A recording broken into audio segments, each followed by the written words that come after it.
In the weeks following your knee replacement surgery, the activities of daily living, such as dressing, bathing, toileting, and managing your home, will be a challenge. You'll meet with an occupational therapist after your surgery for instructions and tips on life at home. You can use this section of the program to help you prepare for your life after surgery and as a reminder as you recover from surgery. In the weeks after surgery, your knee won't bend very easily because of stiffness and pain.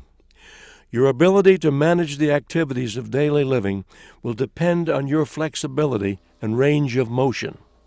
Some individuals will be able to reach their feet right after surgery, and others might take longer. You can use a long reacher to manage your lower body dressing, such as pulling on pants and taking off socks.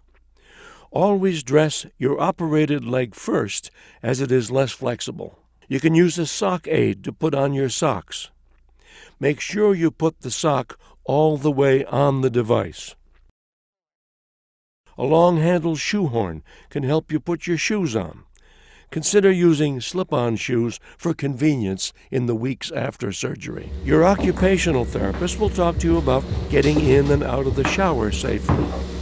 We recommend using a shower seat.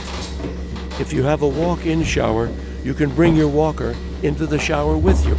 In most homes, the toilet seats are fairly low. You'll need a raised toilet seat to prevent your knee from bending too far.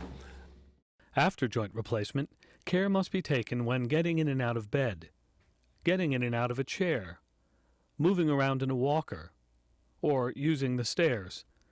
The following techniques apply to either hip or knee patients. There are special techniques for bilateral joint replacement patients, and these are also described here.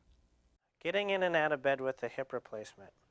In order to get out of the bed toward the operated side on the left here, you move your operated leg to the outside of the bed. Then you move the good leg toward the operated side. Shift your shoulders diagonally to start to work your way out of the bed. Keep with that maneuver. Shift the operated leg, then the opposite leg, then the shoulders. Start to come up on your elbows and kind of square up to the edge of the bed. When you get to the edge of the bed, lean back to keep your hip from bending too far. Getting into bed with the hip replacement, you want to scoot your rear end back diagonally toward the pillow, basically dragging your legs across the bed as far as you can using your upper body strength. And you want to pull your good leg into the bed with the operated leg to follow. Someone can assist if necessary. Keep leaning back as you square up in bed and then go ahead and lie down.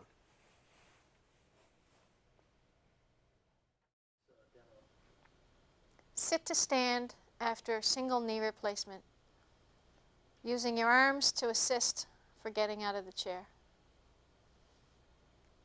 Sitting down after a single knee replacement, unweight your operated leg a little bit and place it forward. Reach back for the chair with both hands and lower yourself down to the chair. Sit to stand after bilateral knee replacement. Bend your knees as far as you can, using your arms. Push up from the chair as far as you can. Lean forward, nose out over your toes until you can reach the walker. Standing to sitting after bilateral knee replacements, back up till you feel the chair on the back of your legs. Reach back for the arm of the chair. And slowly walk your feet out and lower yourself down to the chair. Usually after total joint replacement surgery, we begin walking with a walker. Typically we start with a step two gait. You're stepping to your operated leg with your other leg.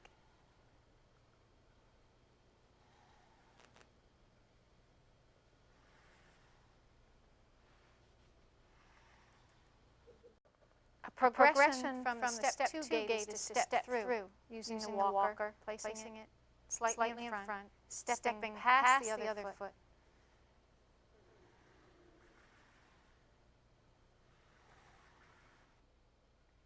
you have a weight-bearing restriction, the physical therapist will instruct you how to walk with the weight-bearing recommended by your surgeon. You will need to use a crutch on the stairs if you have more than one step.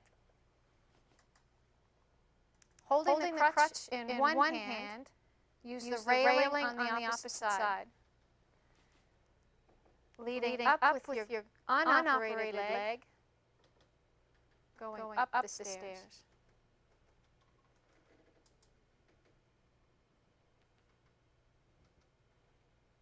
Coming down the stairs with the crutch in one hand, railing in the other, lead with your operated leg first, following with the unoperated leg. It doesn't matter which side the surgery is on, crutch on one side, railing on the other.